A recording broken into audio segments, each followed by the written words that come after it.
Millionaire invites the black cleaning lady as a joke, but when he found out who she really was, he and everyone present was left in total shock. Patrice wiped sweat from her forehead with the back of her hand, leaving a faint smudge on her dark skin. Another long day cleaning the cavernous offices of Steven Davenport, California's newest billionaire darling. Dusting gleaming trophies, vacuuming plush carpets that swallowed sound, emptying bins overflowing with expensive takeout containers. It felt endless. As she locked the janitorial closet, a crisp, thick envelope slid under the main office door. Curious, she picked it up. Her name, Patrice, was written in elegant, swirling script. Inside, on heavy, cream-colored paper edged in gold, was an invitation. You are cordially invited to celebrate the grand opening of the Davenport Skyline Tower. A gala of stars and scintillation. Black tie affair. No exceptions. Patrice's heart hammered against her ribs. Steven Davenport? Inviting her? A cold dread settled in her stomach. She knew Steven. She'd seen the way his lip curled when he passed her in the hall, the barely concealed disgust in his eyes. She'd heard the crude jokes he made to his equally polished friends when he thought she was out of earshot, cleaning some distant corner. This wasn't an honor. It was a trap, a cruel joke. He expected her to be too ashamed, too intimidated, to show her ugly black face at his glittering party. And if she dared, well, he'd make sure it was the worst night of her life. A slow, determined smile spread across Patrice's face. It wasn't the smile of fear. It was the smile of someone who knew a secret. A very big secret. She tucked the invitation carefully into her worn work bag. Oh, she would go. And Steven Davenport had no idea what was coming. The night of the gala arrived.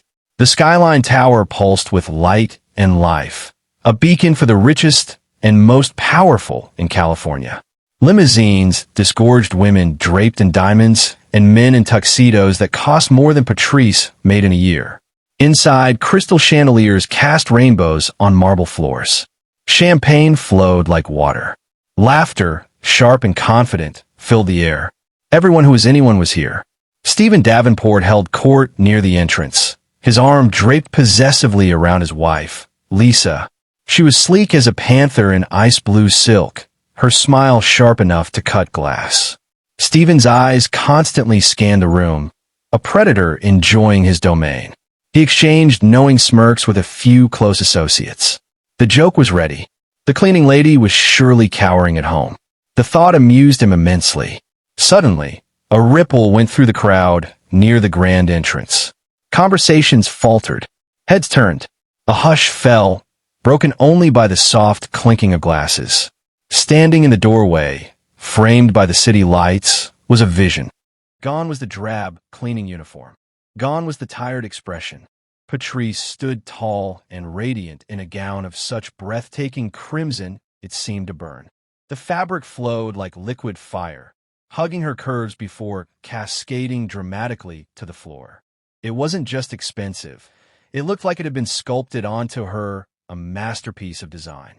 Simple diamond studs sparkled at her ears, and her dark hair was swept up in an elegant twist, revealing a long, graceful neck. Her dark skin seemed to glow under the chandeliers. Confidence radiated from her like warmth from the sun. Want to see what happens when a bully picks on the wrong person? Stick around, because the night is just getting started. Subscribe to Black Nation for more stories where the underdog wins. The stunned silence shattered into a wave of murmurs. Whispers hissed through the crowd like snakes. Who is that? Stunning. But who invited her? That dress. Valentino? Exclusive couture? Must have cost a fortune. Probably rented it. Or worse, borrowed it. How embarrassing. Looks like she spent 10 years' salary on one night.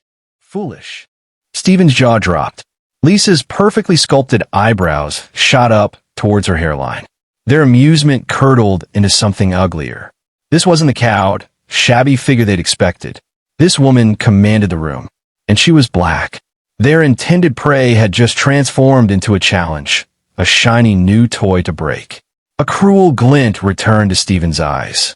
So she came? Fine. The game was still on, and he loved the challenge. As Patrice, no, this woman, glided into the room, Steven stepped forward, deliberately blocking her path. Lisa followed, a viper ready to strike. Well, Steven drawled, his voice loud enough to draw more attention.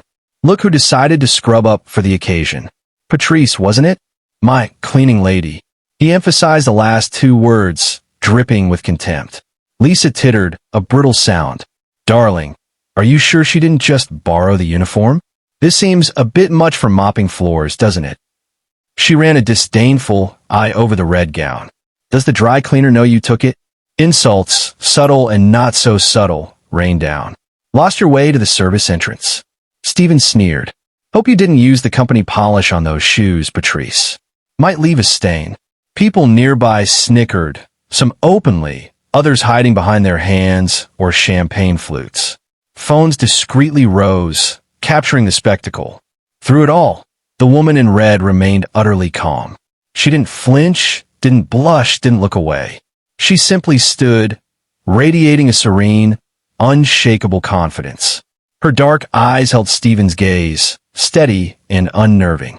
Her small, enigmatic smile never wavered. This infuriated Steven more than any retort could have. He needed her to crack, to cry, to run.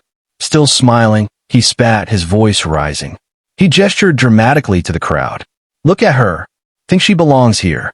Thinks a borrowed dress and cheap jewelry makes her one of us. He turned back, leaning in, his breath hot and sour. You should be begging for scraps in the kitchen, not polluting my ballroom. His public humiliation intensified. People laughed louder now, emboldened. Cameras flashed. The whispers grew crueler. Lisa watched, a predator enjoying the kill. Then Lisa snapped. That calm smile was a personal insult. She stepped forward, her manicured hand shooting out and grabbing the woman's bare shoulder with surprising force, her nails digging in. You still smiling? Lisa hissed, her voice low and venomous. Who the hell do you think you are? You should be on your knees, begging for mercy. The woman didn't pull away. She slowly turned her head, her eyes locking onto Lisa's. The smile widened slightly, turning colder. Glad you finally asked, she said, her voice clear and resonant, cutting through the background noise like a bell. She gently but firmly removed Lisa's hand from her shoulder. The entire room seemed to hold its breath. Steven paused mid-insult, confused. What happened next was something no one in that room could have expected. You won't believe the twist. Make sure you're subscribed to Black Nation to see how this unfolds. My name, she announced, her voice carrying effortlessly, is not Patrice the cleaner, whom you so kindly invited tonight as your joke. She paused, letting the silence thicken. My name is Valerie Brooks. A collective gasp echoed through the grand hall. Valerie Brooks. The name itself was like an electric shock. Murmurs erupted, frantic and disbelieving. Valerie Brooks? The Valerie Brooks, the #1 private investigator? But she's a myth. They say she took down the Russo crime syndicate single-handedly, exposed the senator's corruption ring. They say no one knows what she looks like. The government protects her identity. Valerie Brooks, the most feared and respected private investigator in the entire country.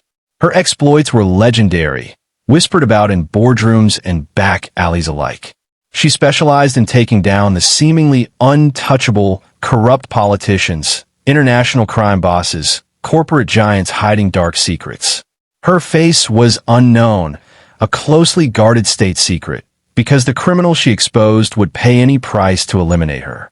And now, standing before them, radiating power in a crimson gown, was the myth made flesh. And she was black, a master of disguise, they called her. Her greatest weapon? The tendency of people like Steven and Lisa to underestimate her, to look right through the black woman cleaning their office or serving their coffee. Invisibility granted by prejudice. It was her superpower, and her newest target had been billionaire Steven Davenport for the past 2 years. The room plunged into icy silence. You could hear champagne bubble pop. Steven stared, his face draining of color, then flooding with angry red. Fear flickered in his eyes, quickly replaced by blustering denial. He burst into harsh, forced laughter. Valerie Brooks? Huh. Don't be ridiculous, he scoffed, waving a dismissive hand, though it trembled slightly. This is pathetic. You? A little black thing, playing dress-up? Pulling cheap parlor tricks? He looked around, trying to rally the crowd. She probably found that name on the internet. Look at her. Valerie didn't flinch. She didn't argue.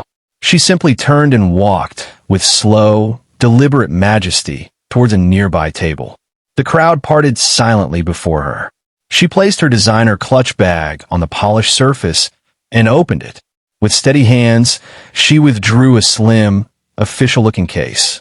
Opening it, she revealed a laminated ID card. It bore her photograph, the same face standing before them, and the name Valerie Brooks in bold, clear letters. Below it, stamped prominently in gold, were the words, Classified Level 1, Department of Justice, Special Investigative Division. Alongside, it was a government passport bearing the same name and photo, filled with official stamps and seals. This wasn't just any ID. It was the kind issued only to the most critical covert operatives, a break glass in case of emergency credential provided by the highest levels of government. It was irrefutable proof, designed to command instant recognition and compliance from any law enforcement agency. Valerie Brooks wasn't just the best. She was the best of the best, operating with the full sanction of the state. The effect was instant and profound. The last whispers died. The color drained completely from Steven's face. Lisa took a stumbling step backward, her hand flying to her mouth. Raw fear, cold and sharp, replaced the arrogant amusement in the room. People exchanged terrified glances. This was real, deadly real. Can you believe the nerve of this guy? But Valerie Brooks isn't done yet. What she reveals next will blow your mind. Subscribe now to see Steven Davenport's world crumble. Lisa found her voice first, shrill with panic. Forgeries, she stammered, pointing a shaking finger. Anyone can make fake IDs these days. Photoshop. It doesn't prove anything. She clutched Steven's arm desperately. Steven latched onto her words like a lifeline. Yes, exactly, he blustered, trying to sound indignant, though his voice quavered. A cheap trick. Show us real proof, Agent Brooks. Or, get out of my gala. Valerie simply smiled. That same calm, unnerving smile. She walked back towards the center of the space they'd cleared, her heels clicking softly on the marble. Her aura filled the room. Not just confidence now, but absolute, terrifying authority. Mr. Davenport, she began, her voice low but carrying to every corner. I must commend you. You are a remarkably sneaky individual. It took me 2 full years to finally crack your little operation. She paused, letting the weight of those 2 years sink in. But whether I am who I claim to be, that's really not the important question tonight, is it? Her gaze swept the horrified crowd. The important question is, what have I found? She turned her full attention back to Steven, who looked like he might be sick. Steven Davenport World Enterprises, she stated clearly, a shining beacon of innovation and philanthropy, or so the press releases claim. A convenient front, wouldn't you say? A very effective channel. She paused. Not for legitimate enterprise, however, but for trafficking. Drugs, certainly. But your real specialty? Cutting-edge technology. Military-grade hardware. State secrets. Sold to the highest bidder, regardless of the consequences. Gasps erupted. Steven went white as a sheet. Lies, he choked out. Slander. Valerie continued, unfazed. How did I gather this? Well, plain Patrice the cleaner offered unique access. Emptying your trash, Mr. Davenport, yielded fascinating fragments. Encrypted notes, carelessly torn, discarded burner phones with revealing call logs, confidential client lists mistakenly tossed.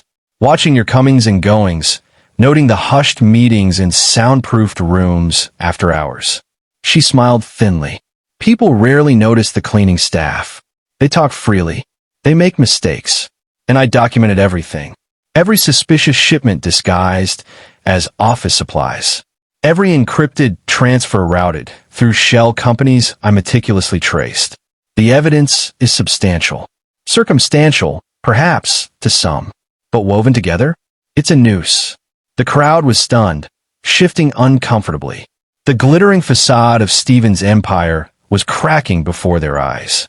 But Valerie wasn't finished. "The trafficking is monstrous," she said, her voice hardening. "But it's not the worst thing I uncovered." She turned towards the grand entrance doors. "Hold on to your seats, because the bombshell Valerie Brooks drops next is absolutely shocking. You have to see how this ends." Subscribe to Black Nation.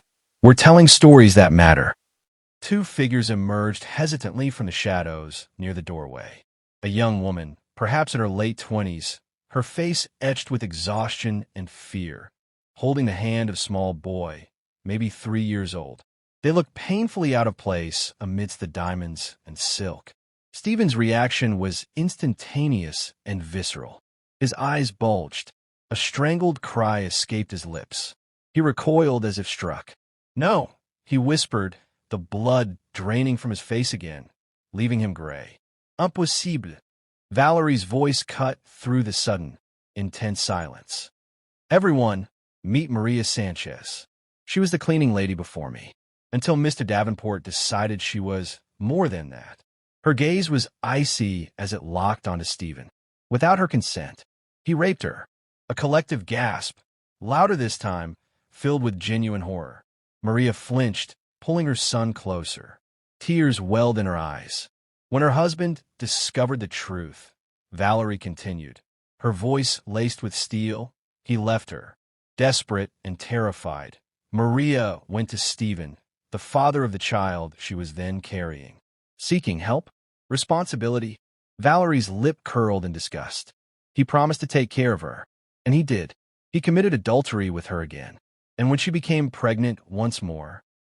Valerie paused, letting the tension build to an unbearable level. He demanded she terminate the pregnancy. She refused.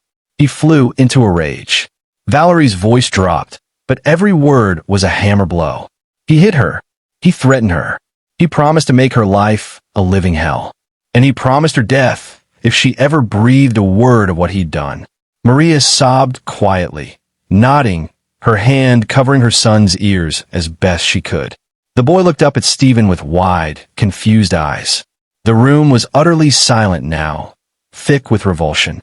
The glittering gala felt tainted, poisoned. Before the crowd could fully process this horror, another figure strode confidently through the entrance. A tall man with sharp eyes and an air of absolute authority. Justin Marvey, one of the most famous and feared attorneys in California. He held a thick stack of documents aloft. "Steven Davenport," Marvey announced, his voice booming in the silence. "I represent Maria Sanchez, and I represent the state of California." He slammed the documents down on a nearby table. "This," he pointed to one pile, "is a civil suit on behalf of Ms. Sanchez and her children. We are suing you for $120 million. He paused, letting the astronomical figure sink in. The estimated entire worth of Steven Davenport World Enterprises. He tapped another pile. "This is a list of names. People who threatened to expose your trafficking operation, Mr. Davenport. People who met with unfortunate accidents, or vanished, or were bought into silence with blood money. Witness intimidation, obstruction of justice." He looked around the room. "We have the evidence." Finally, he pointed to a third set of documents. "And this is the state's case against you for trafficking military technology and state secrets. Treason, Mr. Davenport. The charges are numerous and severe." Steven looked like a cornered animal. Panic flared in his eyes. "Lies. All lies," he screamed, spittle flying. "You can't prove any of this. You set me up." He turned wildly, looking for an escape route, for allies, seeing only stunned, accusing faces. He made a desperate lunge toward the side exit. It burst open before he reached it. Uniformed police officers, weapons drawn, flooded into the ballroom, followed by grim-faced men in dark suits. FBI. They moved with swift efficiency, blocking every exit. Steven skidded to a halt, surrounded. "No, you can't do this," he shrieked, his voice cracking. He looked frantically at Lisa. "Lisa, do something." Lisa Davenport, her face a mask of terror, and dawning realization of her own ruined future, stumbled forward. Not towards Steven, but towards Valerie Brooks, who stood watching the scene unfold with calm finality. "Please," Lisa begged, her voice trembling, tears streaking her perfect makeup. "Agent Brooks, Valerie, please, spare him. For the children. His children." She gestured vaguely towards where Steven's legitimate children might be, though they weren't present. "They need their father." Valerie turned her cool gaze on Lisa. She stepped closer, leaning in so only Lisa could hear her next words. Her voice was low, icy, and carried the weight of absolute judgment. "Those children," Valerie whispered, pointing a subtle finger towards Maria and her son. "Those children deserve a mother. That is the only reason you aren't being cuffed and dragged out alongside him tonight. Lisa, enjoy your freedom while it lasts. I suggest you use it wisely." Lisa recoiled as if slapped, her face crumpling. She stumbled back, collapsing into a nearby chair, sobbing into her hands. The crowd was beyond stunned. They were shell-shocked. The man who had invited them to celebrate his triumph was being publicly destroyed. His crimes laid bare: trafficking, rape, intimidation, possible murder. The scale of his depravity was staggering. Some tried to lift their phones again, desperate to capture the downfall of the decade, but the plainclothes agents swiftly moved through the crowd, politely but firmly insisting phones be put away. "Agent Brooks's identity remains protected," was the quiet, unyielding message. Valerie watched as Steven Davenport, billionaire, philanthropist, monster, was read his rights. The defiance drained from him, replaced by abject terror. He was led away in handcuffs, his head bowed, the flash of cameras, official ones only, capturing his utter ruin. Justin Marvey began barking orders to his associates regarding the seizure of assets. Valerie Brooks turned. Her work here was done. She walked towards the main entrance, the crowd parting before her like the Red Sea. Her crimson gown was a streak of fire against the stunned silence. Her presence, the sheer force of what had just transpired, left an indelible mark on every soul in the room. The mighty had fallen, brought low by the woman they dismissed as nothing. As she reached the grand doorway, Maria Sanchez rushed forward, dragging her little boy. Tears streamed down her face. "Agent Brooks, gracias. Mil gracias," she cried, her voice thick with emotion. She tried to kneel, pulling her son down with her. "Thank you. You saved us." Valerie moved swiftly. She bent down, gently taking Maria's arms and lifting her back up. She then scooped up the little boy, who looked at her with wide, trusting eyes. "No," Valerie said, her voice surprisingly soft, filled with a warmth that hadn't been present all night. She looked Maria directly in the eyes. "No need to kneel. No need to thank me. It's my job. And more importantly," she added, her gaze encompassing the watching crowd, "it was the right thing to do." She smiled gently at Maria and touched the boy's cheek. "Now go. Take this settlement. Build a life. A safe life. Go give these beautiful children the future they deserve." She handed the boy back to his mother. Maria hugged her son tightly, weeping tears of relief and joy, whispering thanks over and over. Then it started. A single pair of hands clapping. Slow, deliberate. Then another joined. And another. It spread like wildfire. Within seconds, the grand ballroom of the Skyline Tower erupted in thunderous, sustained applause. It wasn't polite applause. It was a roaring wave of admiration, respect, and awe. They applauded the downfall of the villain, yes. But more than that, they applauded the quiet, unstoppable power of the woman who had made it happen. The woman they had all underestimated. The black cleaning lady who was Valerie Brooks.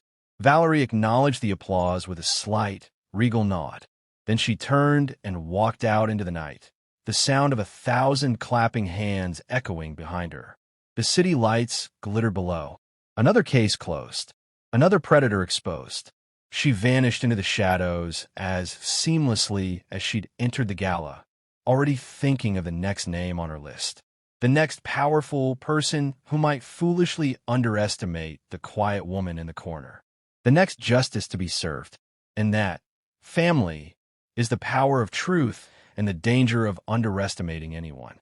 If you enjoyed seeing justice served, hit that subscribe button and join the Black Nation community. We are more than a channel. We are a society telling our stories, lifting our voices. Share this story. Who knows? The person you overlook today might just change your world tomorrow.